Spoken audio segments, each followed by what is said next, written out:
Graça e paz, queridos! Vamos dar continuidade à nossa série acerca do Evangelho de João. Estamos meditando na porção do verso 13 ao verso 22 do capítulo 2.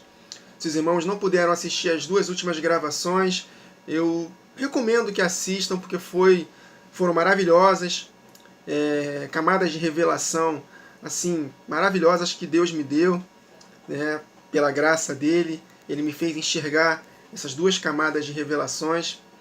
Estamos aqui na segunda camada, no outro ângulo da revelação desse contexto aqui, desse ato profético do Senhor Jesus. Então, sem perda de tempo, vamos dar continuidade, porque o nosso tempo é curto e a matéria é muita. E eu preciso gravar esse vídeo no máximo estourando 30 minutos. Pudesse ser antes, até melhor, né? Enfim, vamos lá. Estando próxima a Páscoa dos Judeus, eu já expliquei para os irmãos que eu entendo que aqui é um flashback, porque João ele conectou com o casamento em Caná da Galileia na narrativa. Ele juntou, porque no casamento de Caná da Galileia foi no terceiro dia que Jesus tinha conversado com Natanael, de que ele veria coisas extraordinárias, coisas maiores. E 3 dias depois, João narrando, Jesus foi para um casamento em Caná da Galileia, e esse terceiro dia nós conectamos com a glorificação da igreja na ocasião da volta de Jesus, o melhor vinho para o final. E ele já, na narrativa, ele já falou acerca da próxima Páscoa dos judeus, em que Jesus ia sendo, nessa Páscoa Jesus seria crucificado. E ele falou acerca da ação de Jesus nos cambistas no templo. E eu entendo que realmente era acerca da Páscoa que estava próxima à morte de Jesus, porque nos outros evangelhos, Mateus 21, Marcos 11, Lucas 19, narra esse episódio de Jesus, momentos antes dele ser crucificado na Páscoa. Embora, um pouco mais na frente, no verso 23, João ele fala que Jesus ele de fato foi para a Páscoa, fez muitos milagres e não morreu ali. Mas eu expliquei para os irmãos que João aqui ele fez um flashback para poder conectar com a narrativa da festa de Caná da Galileia. Porque o Evangelho de João foi escrito após o livro de Apocalipse. E o livro de Apocalipse é um livro de muitos flashbacks, que vai e volta, vai e volta. Fala do fim, da volta de Jesus, depois fala o que vai acontecer antes, depois ele fala do fim de novo, fala o que acontece antes. E esse vai e volta é muito comum no livro de Apocalipse. E ele fez esse flashback, ele antecipou a Páscoa que Jesus seria crucificado, falando da ação dele na porta do templo, né, nos cambistas que estavam no templo lá, comercializando a palavra de Deus, fazendo da palavra de Deus um covil de salteadores. Então esta é a segunda camada da revelação, fazendo da casa de pai, casa de comércio, e Jesus fazendo um juízo na casa dele. E nós estamos conectando com os dias atuais e principalmente, em especial, na ocasião da última semana, na primeira metade da última semana, em que a igreja de fato vai fazer essa ação novamente nos cambistas, na porta do templo. E Jesus vai nos usar poderosamente. Nós já meditamos um pouco sobre isso no vídeo anterior. Conectamos com Apocalipse 11, nas duas testemunhas, e vimos que uma das características dessas duas testemunhas, na ocasião da primeira metade da última semana, do último e maior avivamento que a igreja vai experimentar no mundo todo, conectamos que o Espírito que estava em Jeremias estará na igreja do tempo do fim. Na verdade, o Espírito de todos os profetas, que atuaram em todos os profetas, estarão na igreja no tempo do fim. E nós estamos aqui enxergando o Espírito que estava em Jeremias. Então vamos dar continuidade. Então nós meditamos no capítulo 1, versos 4 a 19 de Jeremias, e foi muito boa a leitura, muito conectado com essa ação de Jesus. E nós vimos de fato que o juízo vai começar na casa de Deus e depois vai se estender para os ímpios, mas a limpa, antes da volta de Jesus, começa na casa de Deus.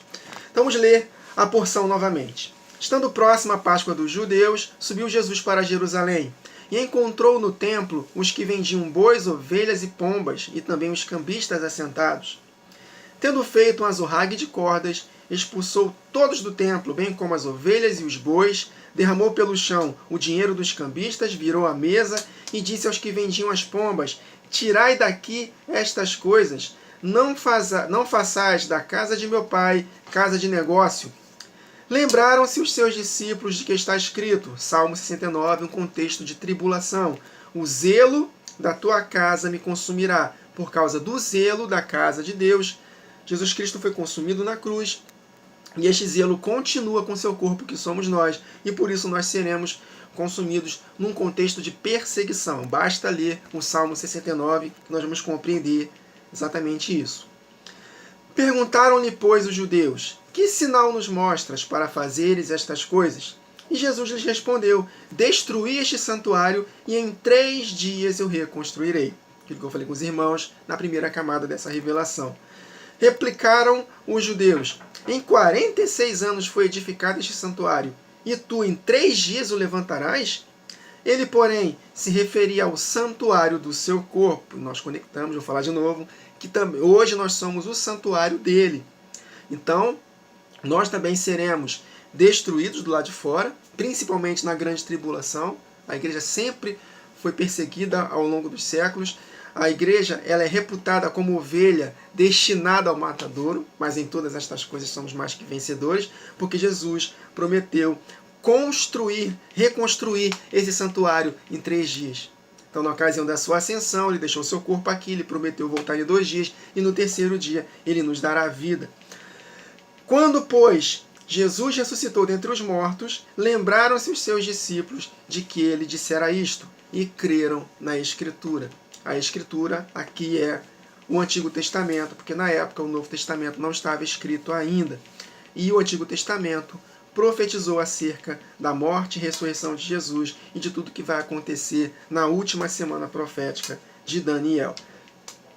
Então vamos ler agora o texto de Jeremias capítulo 7, dentro do seu contexto. Vamos ler o capítulo todo. É claro que não vamos terminar nessa gravação, vamos dar continuidade na próxima gravação, porque Jesus falou, não aqui em João, mas falou em Mateus 21, Marcos e Lucas 19, de que eles estavam fazendo da casa do meu pai casa de comércio e covil de salteadores. Eles foram considerados por Jesus como um covil de salteadores, um covil de enganadores, um covil de pessoas que estavam andando deliberadamente em pecado e estavam confiando num templo físico, como se aquele templo físico em si fosse salvá-los. Da mesma forma hoje, Jesus em si próprio, de forma unilateral, só dependendo da parte dele, ele não pode nos salvar. Nós não devemos confiar somente na obra de Jesus na cruz e abandonar as nossas boas práticas. Eu abri uma série recentemente aqui no canal sobre salvação por obras da fé, queridos. Estamos aprendendo que obras não nos salvam. Então nós somos salvos pela graça, porque Jesus Cristo é o cumprimento de todos os ritos cerimoniais, de todas aquelas práticas judaizantes, né? Circuncisão para participar de todos os rituais de purificação, guarda dos sábados, das festas literais, né? Entrega das primícias, que eram os dízimos na ocasião das festas, 3 vezes na ocasião das festas, enfim, sacrifício de animais, tudo aquilo era apenas um condutor até Cristo. Cristo é a realidade. Então nós somos salvos pela graça, mediante a fé no cumprimento que é Jesus. E não por obras, para que ninguém se glorie. Que obras? As obras desses ritos cerimoniais. Estamos aprendendo muito sobre isso. Se os irmãos não estão acompanhando, já gravei 2 partes já dessa série de salvação por obras da fé. Nós vamos compreender claramente que o homem ele só pode ser justificado, salvo pelas suas obras. Obviamente, não uma vida de perfeição, mas uma vida de luta contra o pecado, de inconformismo com os erros, de arrependimentos diários. Amém, queridos? De esforço. Ninguém consegue entrar no reino se não se esforçar. Ah, Jesus fez tudo por mim, eu só tenho que acreditar nele. Não, isso é mentira, sofisma de Satanás, doutrina calvinista na mente até de quem não é calvinista. Então nós temos sim que nos esforçar para entrar no reino eterno do nosso Senhor Jesus. Amém? Então Jesus falou que eles fizeram um covil de salteadores. E isso ele tirou de Jeremias 7. Só que nós vamos ler Jeremias 7 todo e ainda vamos ler uma porção de Jeremias 8 para tentarmos entender por que Jesus falou que eles fizeram da casa do meu pai comércio e um covil de salteadores. E vamos conectar com os dias atuais e principalmente com a primeira metade da última semana em que a igreja, o juízo começará pela casa do Senhor. Amém? Então vamos lá. Jeremias 7, versos 1 a 34. Palavra que da parte do Senhor foi dita a Jeremias. Põe-te, olha o detalhe, põe-te à porta da casa do Senhor. Exatamente o que estava acontecendo lá. Na porta do templo, na entrada do templo, estavam lá os cambistas, fazendo da casa do meu pai, casa de comércio. Olha só as conexões, como Deus é tremendo na sua palavra. E proclama ali esta palavra. Você vai proclamar palavras de juízo. Nós meditamos no vídeo anterior, no capítulo 1, versos 4 a 19. E durante todo o livro de Jeremias, é um livro em que o seu contexto é juízo na casa de Deus. Chamado a arrependimento, mas o povo não se arrependeu e foram levados cativos pela Babilônia, o reino do sul. Amém? Então, proclama ali esta palavra. Olha aí. Pode estar até falando acerca profeticamente de Jesus. Né? Jeremias estava profetizando acerca da ação de Jesus que proclamou uma palavra na porta do templo. Mas isso se estende para o seu corpo. Nós já aprendemos sobre isso. Então proclama ali esta palavra e disse: ouvi a palavra do Senhor, todos de Judá, vós, olha o detalhe, os que entrais por estas portas para adorares ao Senhor. Então eles estavam adentrando a porta do templo para adorar ao Senhor, mas o coração não estava correto. As suas ações não condiziam com aquilo que eles faziam de forma mecânica. É isso que o apóstolo Paulo fala, que um homem adore a Deus levantando mãos santas, sem ira e nem contenda. Então, não adianta nós levantarmos mãos santas, adorarmos a Deus, né, buscarmos a Deus, nos congregarmos, servirmos nos ajuntamentos, se nós não estamos com as nossas ações correspondentes aos mandamentos do Senhor. Então, de nada disso valerá. De nada disso vai valer. Aí ele continua. Assim diz o Senhor dos Exércitos, o Deus de Israel, emendai os vossos caminhos e as vossas obras. Olha aí as obras. Então, se vocês não praticarem boas obras, não andarem no caminho correto de obediência, de nada vai valer. Se vocês fizerem isso, praticarem obras, emendar seus caminhos, eu vos farei habitar neste lugar. O apóstolo Paulo fala isso, né, em 2 Coríntios 6, né, não vos associeis em um jugo desigual com os incrédulos. Porque se vocês se associarem a eles, praticando o que eles praticam, vocês serão eliminados da habitação. Mas se vocês se purificarem dessas coisas, eu habitarei com vocês, eu serei o Deus de vocês, e vocês serão o meu povo.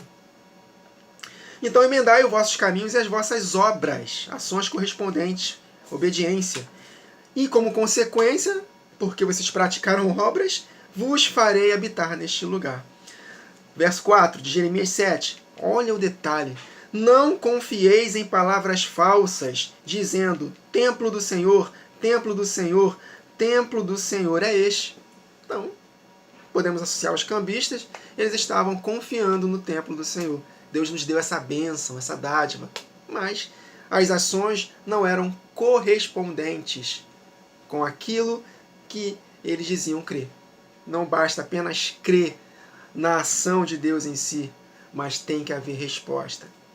Tiago capítulo 2 está escrito, você crê que existe um só Deus? Muito bem, até os demônios creem e tremem. Quer certificar, ó louco, olha aí, fazendo uma alusão às virgens loucas, que a fé sem obras é morta? Olha aí. Então, não adianta só crer em Deus. Não adianta só acreditar na obra de Jesus. Não adianta só acreditar na dádiva que Ele me deu. Eu vou me acostumar como eles se acostumaram. Estou lá no templo todos os dias, mas as suas ações não eram correspondentes. Então não adianta se apoiar só no que Jesus fez. Nós temos que respondê-lo. Então não confieis em palavras falsas, porque muitos profetizavam, templo do Senhor, vocês vão vencer, No mesmo contexto de Jeremias, estava lá, né? Todos os profetas a favor do rei, que estava andando em pecado. E Jeremias, não, vocês vão entrar em cativeiro, porque vocês não estão obedecendo, não estão se arrependendo. Então Jeremias foi humilhado, preso, maltratado, morreu, mas a palavra dele prevaleceu. Então não confieis em palavras falsas, dizendo templo do Senhor, templo do Senhor, templo do Senhor é este. Mas se deveras emendardes os vossos caminhos e as vossas obras, se deveras praticardes a justiça, cada um com seu próximo. Meus irmãos, praticar a justiça. O justo é aquele que pratica a justiça. É exatamente o que está escrito em 1 João, capítulo 3, verso 7. É daqui que João se inspirou. Olha o que ele escreveu. Não se deixe enganar, filhinhos. É o que mais tem acontecido nos nossos dias. Enganos. Então, cuidado, não se deixe enganar. Você não é justo só pelo que Jesus fez em si. Não, você é justo porque você responde a Ele em obediência. Não se deixe enganar. Quem pratica a justiça é justo, assim como Ele é justo. Simples assim.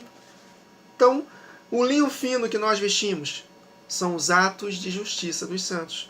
Essa é a armadura que nós vestimos. Se nós vestimos a armadura de Deus, mas nós não praticamos os seus mandamentos, nós estamos perdendo tempo. Essa armadura não vai fazer valer na nossa vida, não vai nos proteger. Não vai. E quando formos usar a espada do Espírito, nada vai acontecer. Por quê? Porque nós não estamos andando em obediência. Então, se deveras emendardes os vossos caminhos e as vossas obras, se deveras praticardes a justiça, cada um com seu próximo, quem ama cumpre a lei. O cumprimento da lei, meus irmãos, é amar Deus acima de todas as coisas e, como consequência, o próximo, como a nós mesmos. Verso 6.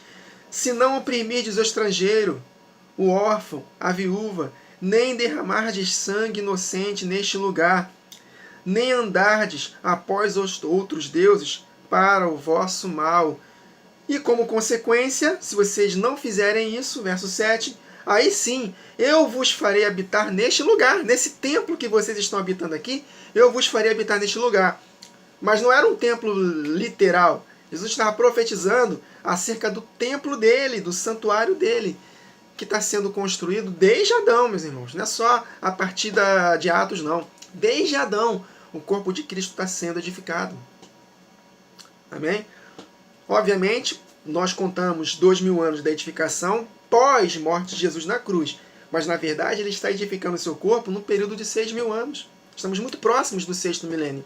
Quando chegar o 6º milênio, Jesus volta. E aí nós vamos habitar com ele para sempre. É esse aqui o sentido profético. Se vocês se apartarem dessas coisas mais, praticarem obras, justiça, obedecerem, eu vos farei habitar neste lugar. Por isso que o salmista fala, né? Bondade e misericórdia me seguirão todos os dias da minha vida e habitarei na casa do Senhor para sempre. Reinaremos com ele para sempre. Eu vos farei habitar neste lugar, na terra que dei a vossos pais, desde os tempos antigos para sempre. Então, meus irmãos, até aqui nós podemos já entender o ambiente, o contexto de que Jesus falou que eles estavam fazendo da casa do meu pai casa de comércio, não estavam andando em obediência e eles foram considerados como um covil de salteadores, um covil de ladrões, de enganadores. A palavra de Deus diz que essas pessoas, elas enganam e são enganados. Ou seja, é um engano do pecado. Eles achavam de todo o coração que Deus não iria fazer nada com eles. Mas é o que? O pecado enganou. Da mesma forma como aconteceu com Eva. É certo, a serpente falando para Eva, né? É certo que Deus não vai fazer isso contigo. É certo que você não vai morrer. Então Satanás colocou em xeque uma promessa de Deus. Aí a Eva, poxa, ele me criou, ele me ama, é verdade, né? Eu vou comer isso aqui, é agradável para mim. Depois que ela deu para o marido, cabeça, morreu. Morreu ou não morreu? Morreu. Demorou para morrer, mas morreu. A morte entrou no mundo, a morte física entrou no mundo. Mas o último inimigo a ser vencido é exatamente essa morte física. na ocasião da volta de Jesus. E só vai entrar com ele, só vai habitar com ele para sempre quem de fato se purificar dessas coisas. Vamos ler o texto de 2 Coríntios? 2 Coríntios 6, 14 a 18 e o capítulo 7, verso 1, que é o mesmo contexto. Não vos prendai a um jugo desigual com os infiéis, porque que sociedade tem a justiça com a injustiça? E que comunhão tem a luz com as trevas? Jesus falou que a luz são práticas de boas obras, trevas, prática de mais obras. Mais para frente nós vamos meditar em João capítulo 3, que Jesus falou que a luz veio ao mundo, mas os homens amaram mais as trevas do que a luz. Por quê? Porque as suas obras eram mais. Então, quem está disposto a abandonar as más obras, vem para a luz. Porque a luz tudo manifesta. Mas, quem não quer vir à luz, continua praticando mais obras. Por isso que o apóstolo Paulo colocou aqui nesse contexto, que comunhão há a luz, que andar em santidade, e as trevas, andar na prática deliberada do pecado sem arrependimento. E que concórdia há entre Cristo e o Belial? Ou que parte tem o fiel com o infiel? E que consenso tem o templo de Deus com os ídolos? E aqui nós vimos que eles estavam andando após outros deuses. E os outros deuses exigiam cultos a ele. E a grande parte dos cultos a outros deuses era prostituição. E ele continua.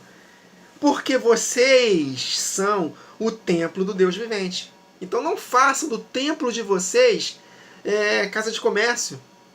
Ou seja, tratar a piedade como fonte de lucro para poder se dar bem, porque só pensam em coisas terrenas. Vocês se tornam inimigos da cruz de Cristo porque só pensam em coisas terrenas. O amor ao dinheiro que está dominando a vida de vocês, a raiz de todos os males. Tremendo, né, meus irmãos? Olha uma palavra de Deus, ela se conecta. Porque vós sois o templo do Deus vivente. Então vocês foram chamados para serem casa de oração. E não um covil de salteadores, para poder enganar as pessoas, viverem pecados. Como Deus lhes disse, neles habitarei, e entre eles andarei, e eu serei o seu Deus, e eles serão o meu povo. Exatamente o que nós vimos aqui em Jeremias. Totalmente conectado com a ação de Jesus na porta do templo, dos cambistas. Aí ele continua. Por isso, saí do meio deles. Saiam dessas práticas. Abandonem essas práticas. Apartai-vos, diz o Senhor. E não toqueis nada imundo. Ou seja, não vivam na prática do pecado. E eu vos receberei. Então Deus só pode receber um pecador quando ele está disposto a se arrepender. E nós só continuaremos com Cristo até o fim se nós perseverarmos em praticar o bem, em praticar obras de justiça. O apóstolo Paulo, em 1 Tessalonicenses 5,19, acho que é 19, está escrito lá, não extingais o Espírito. Como é que nós extinguimos, apagamos o Espírito na nossa vida? Quando nós andamos deliberadamente em pecado e não queremos nos arrepender. Aí que Jesus fala, vem um Espírito que saiu dele antes da entrada do Espírito de Deus, então o Espírito de Deus sai, e aquele que saiu vem com mais 7. E o estado final dele é pior do que o início. É exatamente o que Pedro fala na sua segunda carta. E não toqueis em nada imundo, e eu vos receberei. E serei para vós pai, e vós sereis para mim filhos e filhas. Então Deus não é pai de todos. Ele é pai daqueles que nasceram de novo, porque se arrependeram, e continuam na prática da obediência. Porque se nós, de fato, voltarmos a praticarmos deliberadamente o pecado, ele não será mais nosso pai, meus irmãos. Pai no sentido de se manifestar. Amém? E eu serei para vós pai, e vós sereis para mim filhos e filhas. O filho, ele tem direito à herança. Só teremos herança se nós nos apartarmos dessas práticas. E aí sim, ele será o nosso pai, que nos dará essa herança eterna. Obrigado, Jesus. Romanos capítulo 8, verso 13 e 14, está escrito lá, se vocês não andarem na carne, se vocês andarem na prática do pecado, na carne, viverem segundo a carne, morrereis. Mas se pelo Espírito refrear os feitos do corpo, vivereis. Por quê? porque todos os que são guiados pelo Espírito de Deus são filhos de Deus. Então nós só seremos de fato guiados em triunfo, como filhos de Deus, que receberemos a herança eterna, se nós não andarmos mais de acordo com a vontade da nossa carne. Pelo contrário, refrearmos os impulsos da carne pelo Espírito, porque o nosso Espírito está pronto. E como é que nós vencemos a carne? Fazendo o nosso deverzinho de casa, todos os dias, se envolvendo com a palavra. Porque as nossas ações são consequências daquilo que nós pensamos. Então, se a nossa mente está saturada da palavra de Deus, as nossas ações vão ser de acordo com o que está na nossa mente. O nosso coração, a nossa mente. É dela aqui que procedem as fontes de vida. O que nós pensamos, nós somos. Tudo, meus irmãos, está aqui. A nossa escolha está aqui. A nossa salvação vem daqui, meus irmãos. Porque se nós renovarmos a nossa mente pela palavra de Deus, nós vamos, de fato, experimentar e comprovar a boa, agradável e perfeita vontade. É através da mente que nós somos transformados de glória em glória. Apóstolo Paulo, em Filipenses 4:8, tudo que é honesto, pense nessas coisas. Tudo que está na palavra, é nisso que deve ocupar o vosso pensamento. Se vocês estão em Cristo Jesus, nasceram de novo, pensai nas coisas que são do alto. Pensem nas coisas do alto. Ou seja, pense na palavra. Medita na minha palavra dia e noite. Aí sim, você será bem-sucedido no teu chamado e vai alcançar a herança eterna. É a palavra de Deus. Com o que purificará o jovem seu caminho? Observando conforme a sua palavra. Escondi a tua palavra no meu coração para não pecar contra ti. Santificai-vos na verdade. A tua palavra é a verdade. É a palavra, meus irmãos, que nos limpa. Jesus falou para os seus discípulos, vós estáis limpos pela palavra que eu vos tenho dito. Então essa palavra limpa vocês. E aí o Pai vai sempre podando vocês para que vocês deem mais fruto ainda. Ou seja, o que te faz não dar fruto é a negligência em ser limpo pela palavra. Então, quando nós temos negligência em se envolver com a palavra de Deus, estamos fadados a não frutificar. E quem não frutifica, o Pai corta. E eu serei para vós pai, e vós serei para mim. Sereis para mim filhos e filhas, diz o Senhor Todo-Poderoso.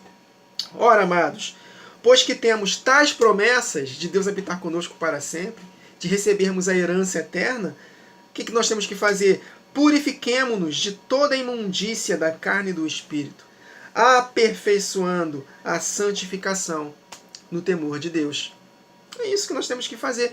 Em 1 João capítulo 3, está escrito, filhinhos, hoje vocês são filhos de Deus, mas ainda não se manifestou o que havemos de ser. Porém, quando ele se manifestar, nós o veremos como ele é. Aí o que ele fala lá? Todos aqueles que têm nele essa esperança, essas promessas, purifica-se a si mesmo, assim como ele é puro. 1 João capítulo 1, se temos por pai aquele, né, que nos ressuscitou que ressuscitou Jesus dentre os mortos, aquele que julga sem acepção de pessoas, se temos por pai, né, o nosso pai, o que nós devemos fazer? Andar em santidade, ser santo, como ele é santo, em toda a nossa maneira de viver. É exatamente, meus irmãos, o que está aqui. Eu quero ser para vocês o pai de vocês, e vocês serão para mim filhos e filhas. Eu quero que vocês habitem nesse santuário para todo sempre, nessa nova Jerusalém para todo sempre.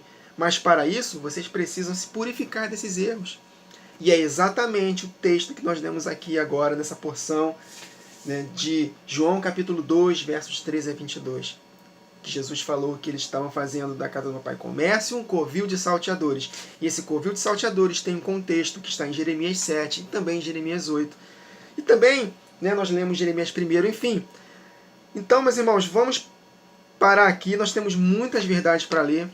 Eu creio que, por causa do tempo, nós vamos dividir em mais partes essa porção.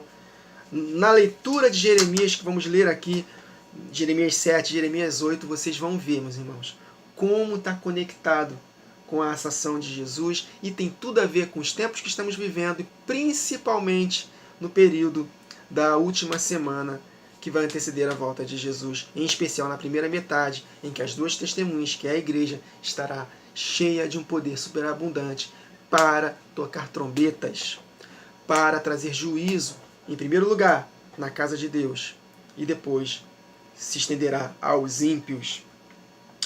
Amém, queridos? Perdão pela correria, o tempo é curto, eu não posso gravar um vídeo muito longo, 30 minutos já são poucos que assistem, imagina um pouco mais, né? Então nós temos que gravar aos pouquinhos.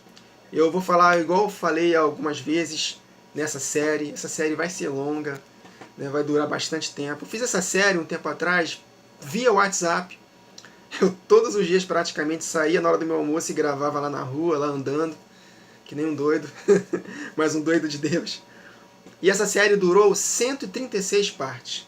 Foram mais de 130 horas de gravação. É claro que aqui no YouTube eu estou pedindo a Deus sabedoria para que possamos condensar, para que não fique tão longo. Mas vamos deixá-lo à vontade, vamos deixá-lo conduzir nossas gravações. Vamos ver como é que vai ser essa série aqui. Então não desanimem com a série. Cada gravação tem uma porção da palavra de Deus, tem uma revelação nova, tem um tema novo. Então não desanimem. Eu peço aos irmãos que, se possível for, compartilhem esses vídeos. Eu tenho analisado no meu canal que mais de 20% dos irmãos que estão assistindo esse canal ainda não se inscreveram. Se inscrevam, acionem o sino das notificações, curtam, compartilhem, para que o YouTube possa transformar esse vídeo em relevante e indicar para outros irmãos. É uma palavra que raramente é pregado nas igrejas nos dias de hoje, meus irmãos. Infelizmente, boa parte das igrejas não está pregando o genuíno evangelho, não está pregando a palavra como tem que ser e, de fato, não está preparando a igreja para os dias que virão. Tá? Então, eu gostaria muito que os irmãos fizessem esse favor, não por mim, mas pela palavra de Deus. A minha intenção não é ganhar dinheiro com o YouTube, minha intenção não é nada disso, nem ser famoso, não. A minha intenção, a intenção do Espírito, é fazer com que essa palavra alcance o maior número possível de pessoas. É claro que Deus vai trabalhando. E se alcançar só 200, tá bom, outro canal vai alcançar 1000, outro vai alcançar 10.000, e assim Deus vai trabalhando. E eu creio que essa ferramenta do YouTube é uma ferramenta poderosa nesses últimos dias, que tem despertado muito a igreja. Amém, meus irmãos? Tem um alcance maravilhoso a internet. Então vamos aproveitar essa oportunidade. Tá bom? Eu conto com os irmãos. Então que o Senhor nos abençoe e até a próxima gravação.